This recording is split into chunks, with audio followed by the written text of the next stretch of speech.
Bienvenidos a una nueva edición de nuestro café virtual. En esta oportunidad tenemos de invitado al doctor Ricardo López Murphy. El doctor Ricardo López Murphy es economista por la Universidad Nacional de La Plata, es máster en economía por la Universidad de Chicago y ha sido ministro de Economía, ministro de Defensa y ministro de Infraestructura de la República Argentina. Ha sido además presidente de la Red Liberal de América Latina. Es un honor para nosotros tenerlo esta mañana en nuestro café virtual. Antes de iniciar la conversación, que va a ser en esta oportunidad moderada por el economista Daniel Córdoba, le doy pase a Jörg Denner, que es presidente de la Fundación Naumann Países Andinos, para que nos pueda dar las palabras de bienvenida. La Fundación Naumann colabora con el Instituto Invertir en poder sacar adelante estos cafés que hacemos todas las semanas. Muchas gracias, Jörg, por acompañarnos. ¿Cómo estás? Muchas gracias a ustedes y muy buenos días a todos, especialmente a Ricardo López Murphy, que es un amigo de la Fundación muy grande y hace mucho tiempo. Y yo trabajé mucho con él cuando estuve director de la Fundación en Argentina. Este tema también que tenemos hoy es muy importante porque creo que Perú también está en crisis, especialmente después de la decisión del gobierno en la última semana. Y yo siempre hago un análisis basado a los datos de Johns Hopkins University y es interesante. Si vemos a Perú, por ejemplo, que tenía una cuarentena muy estricta, casi más estricta de toda América Latina, y comparamos el porcentaje de los infectados en relación de la población. México, Estados Unidos y Brasil, que hicieron casi nada, tienen un porcentaje menos que Perú. Es increíble. Perú tiene un porcentaje de infectados de su población más alto con toda la cuarentena que hicimos. Es una lección también que tenemos que aprender, pero vamos ahora a ver hoy en el ejemplo Argentina, qué está pasando en Argentina, y Ricardo tiene mucha experiencia para comparar también la situación en toda América Latina. Muchas gracias y a ustedes también, Daniel y Alejandro, por estos eventos que hacemos, y este café internacional creo también es una idea muy interesante y importante porque podemos comparar qué está pasando en el mundo, podemos aprender de otros países también. Gracias. Muchas gracias, Jörg. Ahora doy pase a Daniel, quien va a moderar esta mañana nuestra conversación. Muchas gracias, Daniel. Gracias, Alejandro. Gracias, Jörg. Hola, Ricardo. Un gustazo tenerte con nosotros virtualmente acá desde Lima. Tú estás con tu mate virtual, nosotros con nuestro café virtual. Y para conversar de la Argentina, de lo que está pasando en Argentina, siempre, evidentemente, como bien dice Jörg, para comparar con otros países y en particular para nosotros, para comparar con el Perú, que es esa estrella macroeconómica que de un momento a otro se ha convertido en el país con mayor recesión y con mayor número de fallecidos por millón del mundo, ¿no? Y es algo muy interesante que nos va a dar muchas lecciones, como dijo Jörg. Bueno, Ricardo, cuéntanos, leía recientemente una nota que me enviaron los amigos de la Red Liberal de América Latina, donde tú has sido presidente, en donde es una reseña de tu carrera y en donde nos anuncian que estás eventualmente regresando a la política. Cuéntanos un poquito qué has hecho, porque, digamos, yo me siento bastante identificado contigo, evidentemente por la similitud de manera de ver las cosas, de enfocar la economía, de ser economistas, pero economistas que nos hemos atrevido a entrar a la política directamente y abandonar el confort de nuestros escritorios para entrar a la acción. ¿Cómo fue tu experiencia como ministro, tu experiencia en la política, no solo como ministro, sino en la política, formando un movimiento político en tu país? Sí, bueno, yo llegué a ser ministro después de una larga actuación en una de las fuerzas tradicionales políticas argentinas.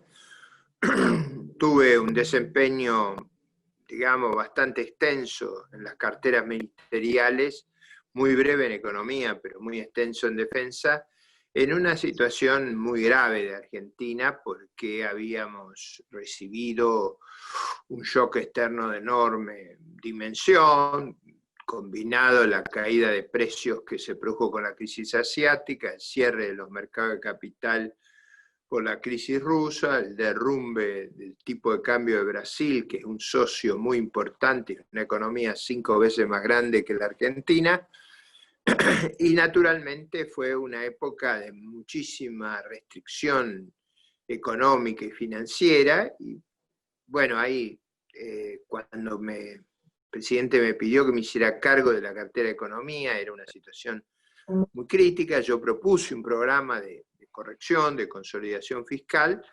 Esa consolidación fiscal era lo que aseguraba el sostenimiento del financiamiento internacional. Por distintas razones, el liderazgo argentino, digo, cultural, mediático, político, gubernamental, no estaba dispuesto a ese esfuerzo, no percibía la importancia de ese esfuerzo, y bueno, tuve que dejar el cargo de ministro a los 15 días después de anunciar el programa, porque me quitaron el respaldo, nominaron a otro ministro. Pero como ocurrió lo que yo había dicho que iba a ocurrir si no hacíamos lo que correspondía, tuvimos una tremenda crisis 9 meses después, eso hizo que la propuesta que yo le realizara a la sociedad de un nuevo camino en la política tuviera una enorme receptividad, y esa receptividad prácticamente me llevó casi a la presidencia de la República, perdí ahí nomás.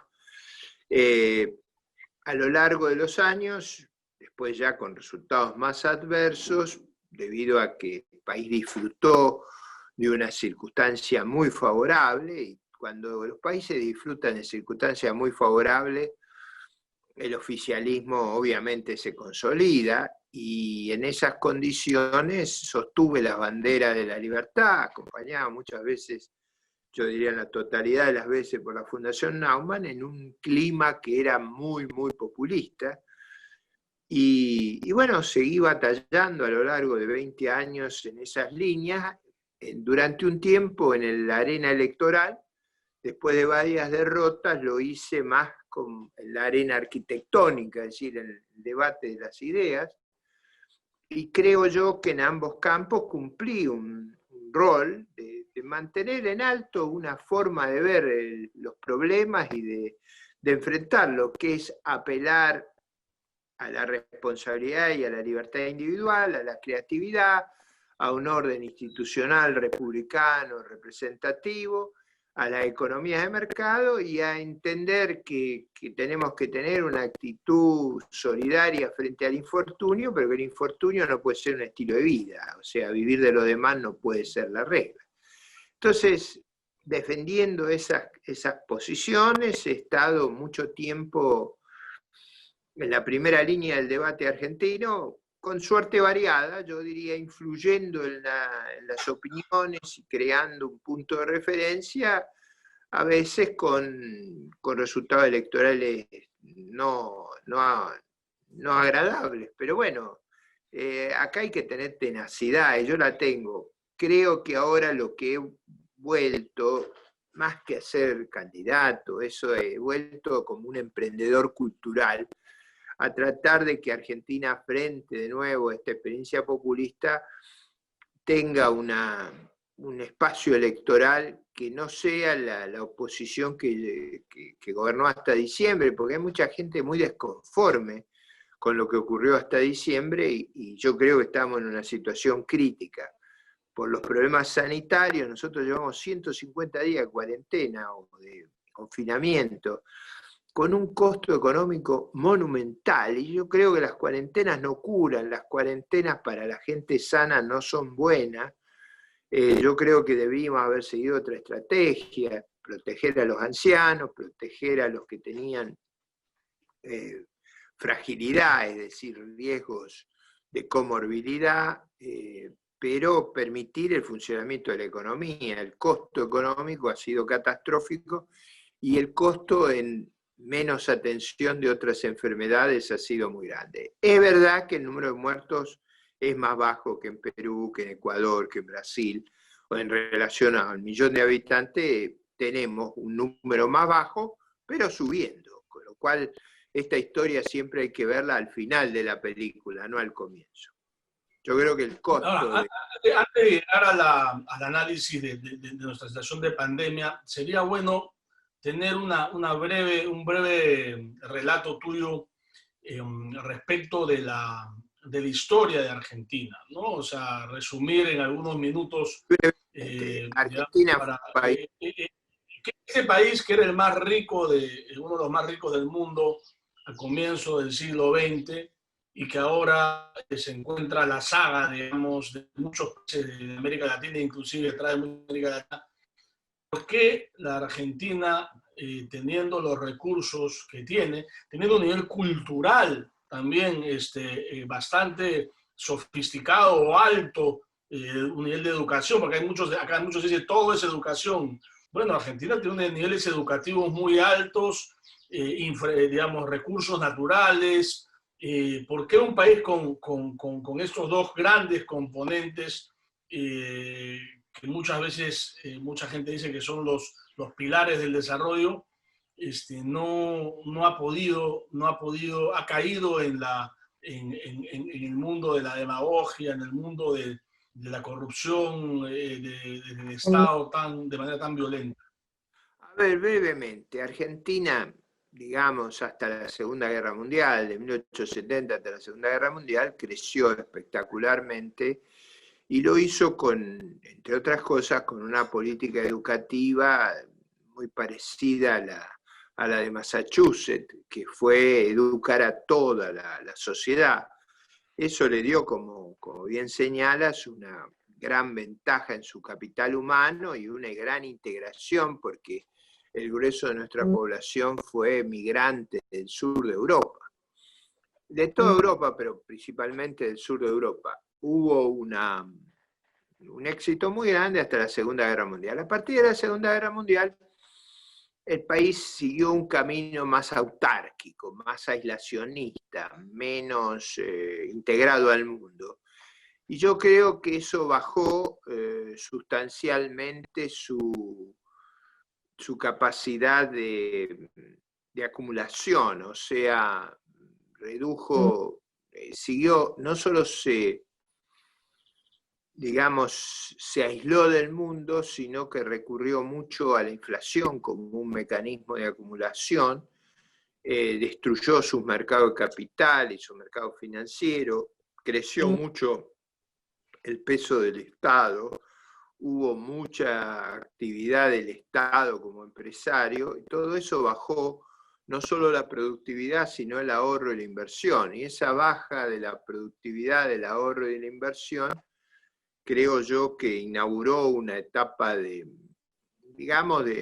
menor crecimiento que el resto, y eso se agudizó desde el año 74, cuando, con un gobierno parecido a este, hubo una crisis de término de intercambio, o sea, los altos precios de las commodities que habían financiado la aventura populista se acabaron. Eso ustedes lo vivieron en Perú, y bueno, cuando se acaban los precios de las commodities, se derrumba la capacidad de sostener el sistema y pasamos a tener 3 dígitos de inflación. O sea, tuvimos una inflación de 3 dígitos durante un periodo muy prolongado, casi 15 años, y tuvimos 2 hiperinflaciones, una de 5.000% al fin de Alfonsín y otra de 21.000% cuando fracasaron los primeros planes del presidente Menem.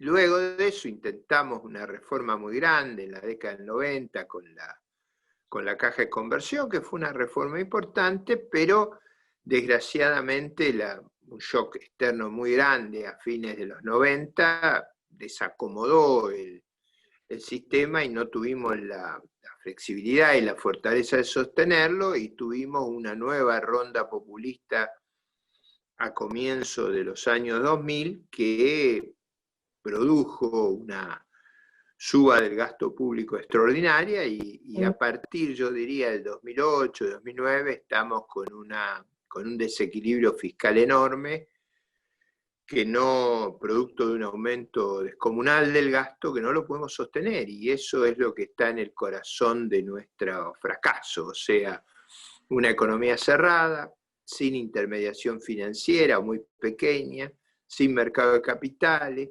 con déficit enormes, muy, digamos, con muchas regulaciones, y es inevitable que eso produzca un muy mal crecimiento, y es lo que estamos padeciendo. Creo yo que parte de eso, Daniel, ha sido una mala lectura de lo que fue exitoso. Por ejemplo, países exitosos han sido Perú, ha sido Chile, ha sido en parte Colombia.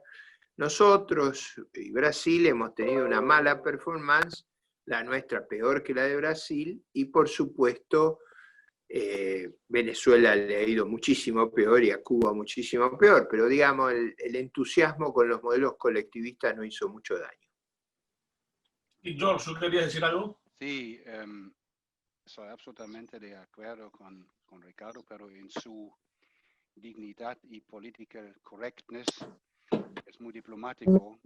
Yo no sé, Ricardo, si estarías de acuerdo conmigo, porque soy un poquito más provocante. Son dos factores, el peronismo y los sindicatos en Argentina. Si hablamos del populismo, es casi peronismo. El peronismo destruyó una mentalidad de trabajo en Argentina.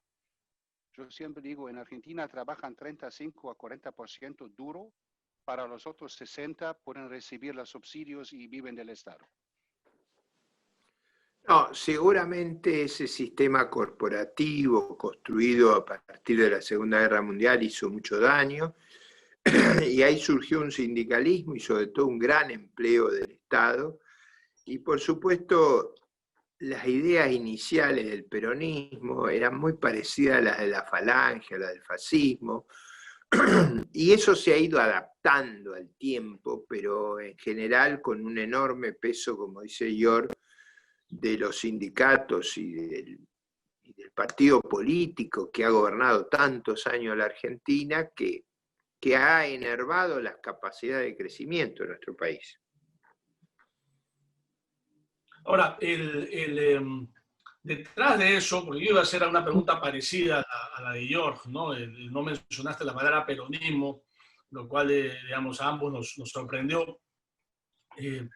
Hay se podría decir que hay una cultura populista en esa gran clase media argentina. A mí siempre me ha impresionado cuando he ido la importancia de la clase media culta, digamos, argentina, pero que es una clase media que tiene un nivel de vida superior hasta ahora, diría yo, incluso hasta ahora, a pesar de todo lo que ha bajado del promedio de América Latina, de Perú sin duda, ¿no?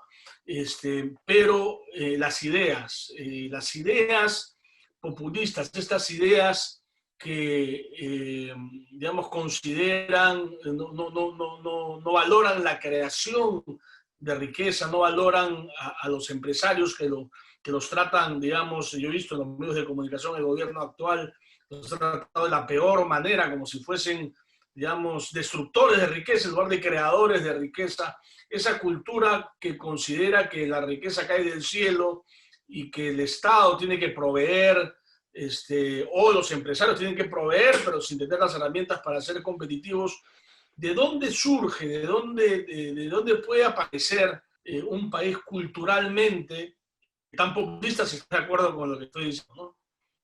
No, ahí viene una cosa que ustedes han enfatizado, y quizá eso explica por qué no mencioné al peronismo, porque yo creo que es más que el peronismo, es toda una cultura, o sea, es una cultura que ha sido indulgente y condescendiente con estos valores, y en la cual muchas veces las opiniones, George, que ha estado mucho conmigo, sabe cuánto han chocado mis exposiciones y mis actitudes en televisión, Y eso que yo soy muy, digamos, en general, muy cordial en mi forma de expresarme, Sí. muy pulcro, pero el choque que había con la opinión pública, con los prejuicios, con esa mentalidad que yo diría es cortesana, es clientelista, porque el populismo deviene en una cuestión cortesana y clientelista, nada más que en vez de una corte, como las monarquías absolutas de la Europa previa a la Revolución Francesa, la corte acá la forma la mitad de la población, que vive de la otra mitad, de la que trabaja. Y ese problema es un problema muy serio en Argentina, pero yo creo que es una limitación reflejarlo solo en el peronismo. O sea, yo creo que es más profundo. O sea, las ideas del peronismo han permeado en la sociedad. Que yo no las tenga no quiere decir que no ha habido una difusión de esas ideas, digamos, casi se han formado una subcultura. Nosotros tenemos esas opiniones subyacentes, es decir, durante muchos años nuestra gente se ha acostumbrado a vivir con esa realidad, entonces es muy difícil erradicar eso. Sí, No, exactamente.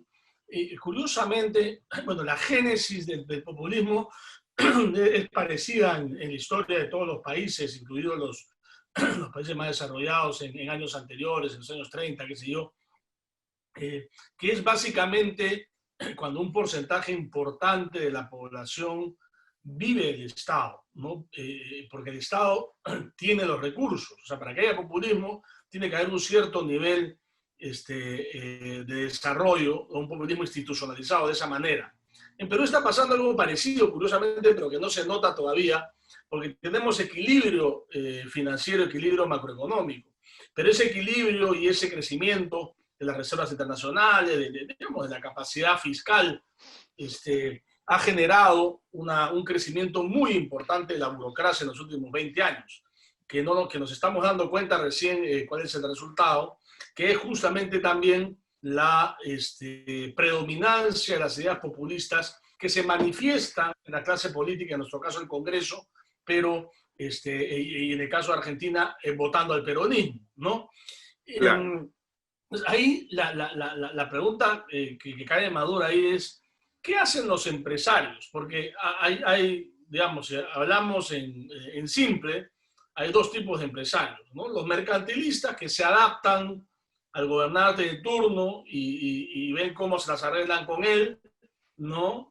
Cuando tienen que pedir permisos, cuando tienen que lograr sacar adelante sus negocios, y es un gobierno con restricciones, con burocracia, con trámites excesivos, ¿no? Y los que se la juegan y hacen, digamos, financian think tanks o tienen una cierta participación en la política, como sucedió, digamos, antes, con el MAC antes de la Ocoñera en Chile. ¿Cuál es el papel de los empresarios en Argentina en este momento? Que están, digamos, frente a la evidencia de un gobierno, digamos, totalmente populista y llegando a límites insospechados y con una vicepresidenta claramente corrupta.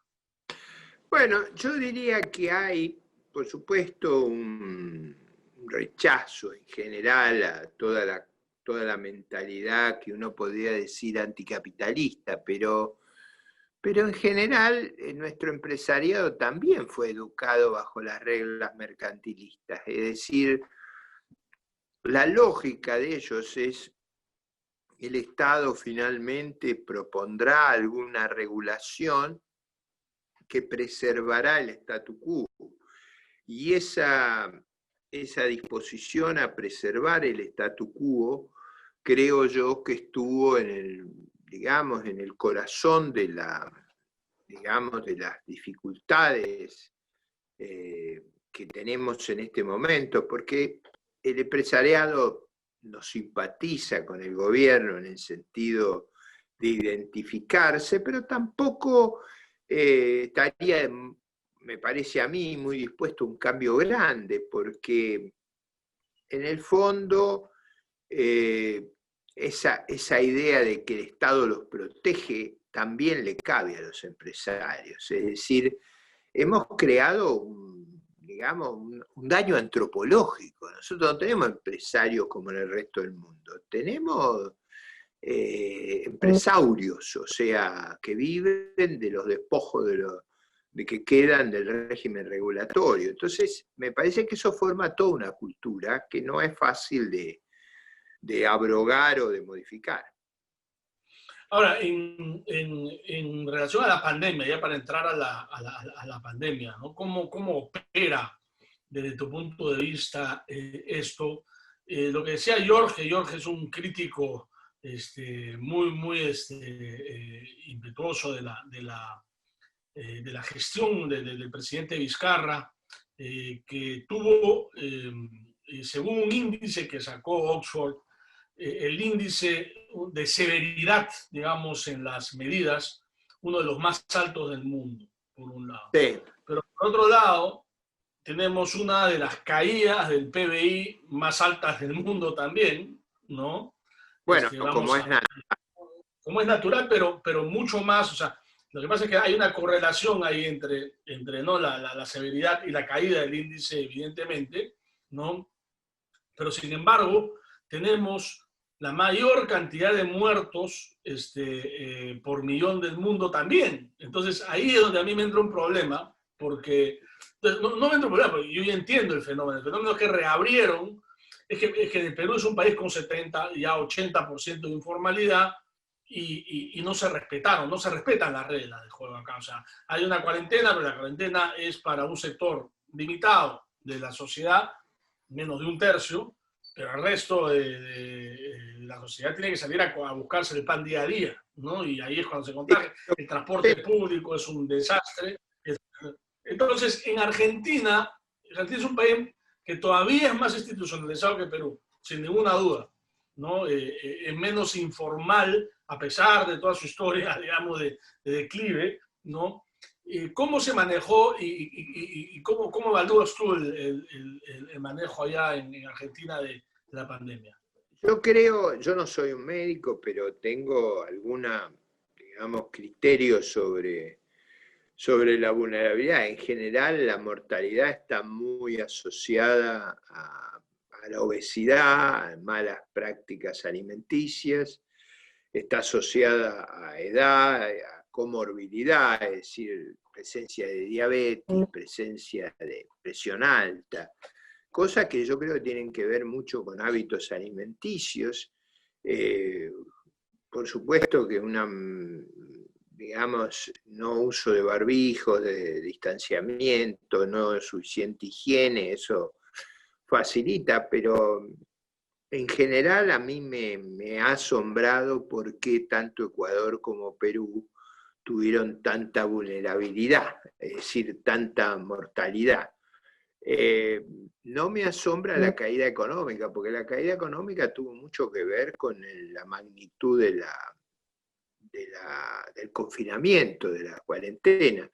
Yo tiendo a pensar que no era una política inteligente cuarentenar a todo el mundo, cuarentenar a la población sana. Yo creo que había que proteger a los ancianos, a los que tenían comorbilidad, a los geriátricos, pero no a toda la población, porque me parecía que el índice de letalidad en la población era muy baja. Yo no conozco en detalle los números por edad, si en Perú lo que se murieron fueron básicamente los de mayor edad, cuál fue la explicación de esa alta tasa de mortalidad, pero me pareció que esa estrategia de cuarentenas extremas tenían un costo económico formidable. Y no sé si eso es soportable para nuestras sociedades. O sea, yo creo que el caso que mejor lo hizo en Latinoamérica fue Uruguay,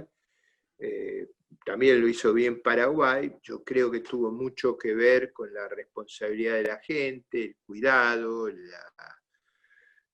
digamos, la disciplina para evitar digamos, los riesgos de contagio, pero en realidad han muerto muy poco. En Uruguay les tomó la enfermedad al mismo tiempo, la pandemia al mismo tiempo que nosotros, así que ahí debe haber una explicación que no hemos tenido la inteligencia de adoptar, digamos. Bueno, es evidente que la capacidad, no solo cultural de los individuos para respetar la distancia, sino sobre todo la infraestructura social, en realidad. En Perú hay mucha gente familias que viven en un solo cuarto, en una sola habitación, 4 o 5 personas, ¿no? Eso es algo que estadísticamente está recogido. En Perú no hay un transporte público ordenado, no hay la posibilidad de distanciarse en el transporte público y tal vez eso también ha sido, pero en general los factores siguen sin haber sido determinados. En el caso, bueno, entonces en ese sentido, tú ves una distinción entre políticas más, digamos, autoritarias de izquierda y políticas más liberales en el manejo de la pandemia, pensando en Suecia, por ejemplo, Uruguay, ¿no? Y consideras que esto ya está siendo evidente que tuvo más éxito. A mí me parece que esto tendrá que ser motivo de una investigación. Yo recuerdo que los epidemiólogos suecos decían, miremos este problema al fin del camino, porque al fin del camino vamos a tener un balance adecuado de cuál de las estrategias es más apropiada. Mi sensación es que las cuarentenas extremas, salvo durante el primer momento para preparar las instituciones hospitalarias y para generar, digamos, una campaña informativa sobre, por ejemplo, el uso de barbijos, la higiene, yo creo que eso es muy importante. Una cuestión muy clara para todo el que ha estado en el este de Asia es por qué Asia sufrió menos. Bueno, porque son muy cuidadosos con la higiene, no dejan entrar con los zapatos a los departamentos, tú te tienes que sacar los zapatos en la puerta del departamento, es decir, hay una obsesión con la higiene pública en todos, en Corea, en Japón, en Singapur, en Hong Kong. Creo yo que eso los protegió, es decir, y lo que tú decías, la falta de hacinamiento, la presencia, yo creo que una cosa muy vital en Uruguay fue el saneamiento urbano, todos tienen agua corriente y cloaca, eso también me parece que ayuda enormemente. Yo creo, por ejemplo, que esa es una medida de salud pública vital, aguas corriente y cloaca, y muchas veces se ignora que esa es quizá la mejor política sanitaria que está disponible. Sí, justamente tuvimos el jueves un café con 2 especialistas, 2 exministros de vivienda y saneamiento acá en Perú, y fue la primera cuestión que se dijo, ¿no? La importancia de tener agua y desagüe en casa. Y en Perú, lamentablemente, el 10% de la población no tiene, digamos, estas facilidades. En el mundo rural, peor aún, ¿no? Ese es un promedio. Y sin duda también ha sido otro. Sí. Lo otro también que hemos aprendido es que las megaurbes son muy difíciles de manejar en la pandemia. Y yo creo que la megaurbe requiere mucho de transporte masivo y el transporte masivo es muy difícil de ser consistente con la pandemia y creo que eso también creó un problema muy grande. Durante muchos años en la Argentina se dieron grandes subsidios para las megaurbes como una forma de hacer politiquería, clientelismo. Y esos subsidios y esa inmensa concentración urbana, nosotros tenemos el 40% de la población concentrada en la ciudad de Buenos Aires y sus alrededores, eso yo creo que es muy negativo para esta situación y creo que una lección que tenemos que aprender es de no hacer ni megaurbes ni hacinamiento. Exactamente, eso es lo que el mundo va a cambiar sin lugar a dudas de manera un poco más acelerada que de costumbre sobre los temas de la distribución física de los trabajos y sobre la digitalización de toda nuestra interacción, digamos, más de lo que sucede, ya venía sucediendo antes de la pandemia. Un cierre, Ricardo, sobre el futuro de la Argentina. El gobierno, yo sigo en redes a muchos amigos argentinos y veo la catástrofe de gobierno que se está llevando a cabo, ¿no?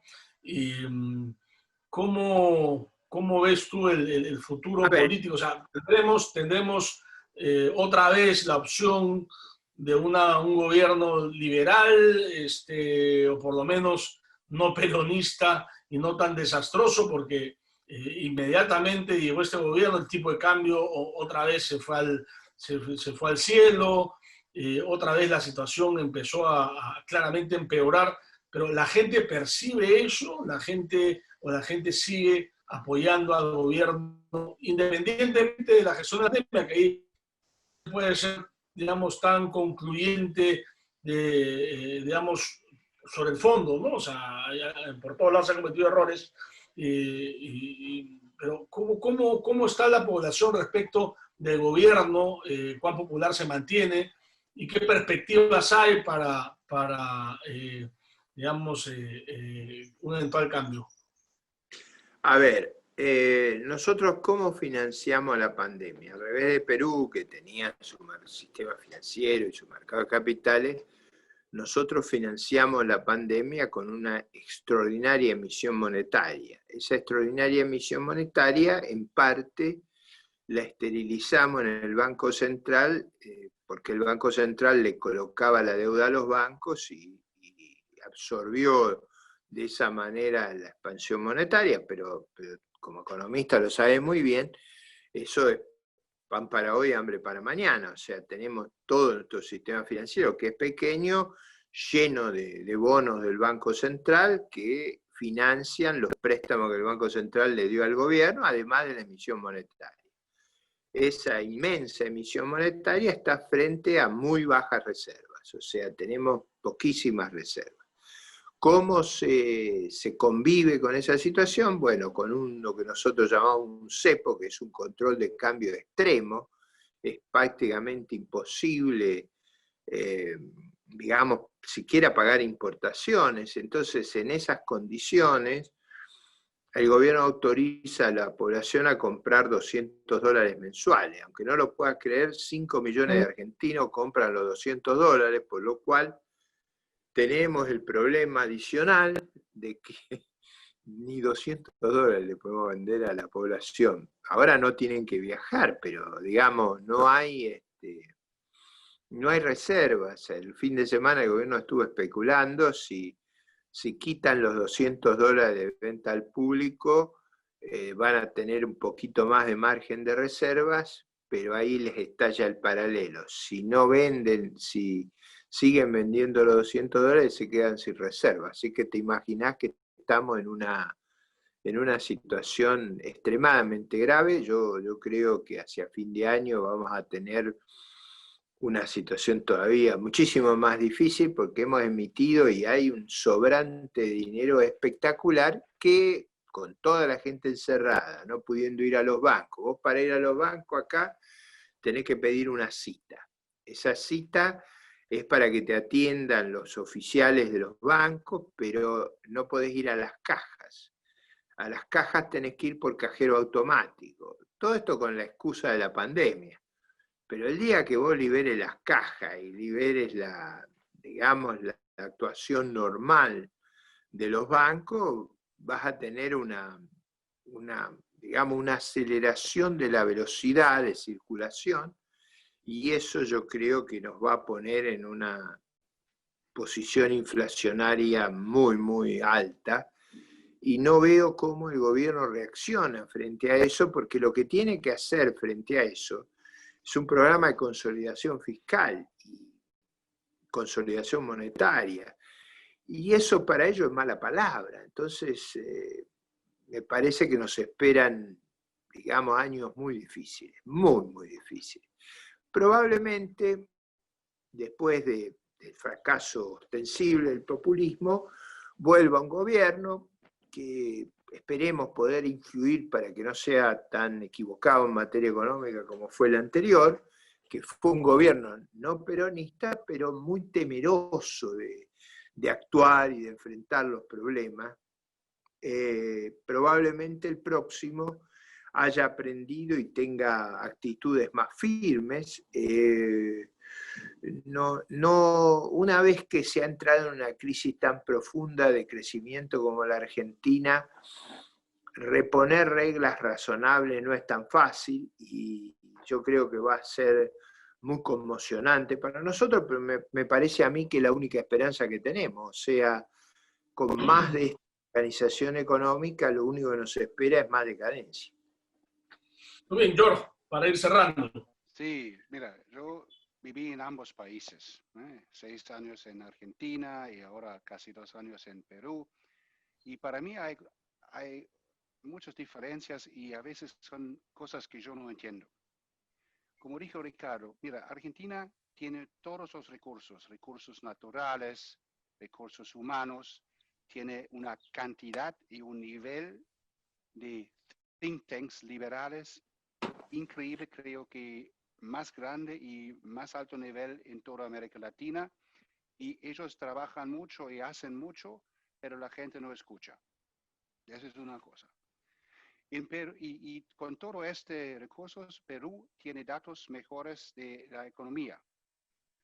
Otra cosa es, acá en Perú, con toda la miseria que tenemos, yo no veo oposición. Mira, en Argentina hay mucha oposición, muchas manifestaciones. Acá en Perú no hay oposición. No hay crítico de las universidades, los periódicos no critican mucho. Yo no sé, a veces creo la diferencia, por ejemplo, de Venezuela y Perú es muy fácil. En Venezuela hay oposición, pero también existe Maduro que opresa la oposición. Acá en Perú se compra la oposición. Mira cuánta plata llegó a las universidades. 10 millones solos a cada universidad. ¿Cuánta plata llegó a los periódicos? Es casi como compran la tranquilidad. Para mí es un poquito raro que en esa situación no hay oposición. Si ese pasó en Argentina, marchas, manifestaciones, increíble. Acá no. Y otra cosa es con la perspectiva. Yo creo que Perú va a recuperar más rápido que Argentina. Y hay 3 factores por qué. Número 1, en Perú no hay peronismo. En Perú no hay esos sindicatos corruptos. Y el promedio peruano quiere trabajar. Son trabajadores duros. Esas son las 3 cosas que para mí es una gran ventaja de Perú. Sí, ahí justamente nosotros estamos preparando un texto sobre el particular porque lo que sucede en Perú es un caso, y un poco ya para terminar la conversación, Ricardo, y contarte un poco lo que pasa acá es bien curioso, ¿no? Tenemos un Estado rico y un pueblo pobre, en realidad, ¿no? Es un Estado que ha encontrado un equilibrio financiero basado en la libertad económica, que existe una libertad económica bastante alta, una apertura al mundo bastante alta, ¿no? Y una presión fiscal razonable, ¿no? Una presión fiscal razonable, un sistema de AFP que toma el 20% de la población económicamente activa, no más, ¿no? Entonces, es un modelo chileno, pero para 1/3 de la población. Entonces, o 1/4 de la población, que es el que banca el gobierno que tiene, en consecuencia, recursos importantes acumulados.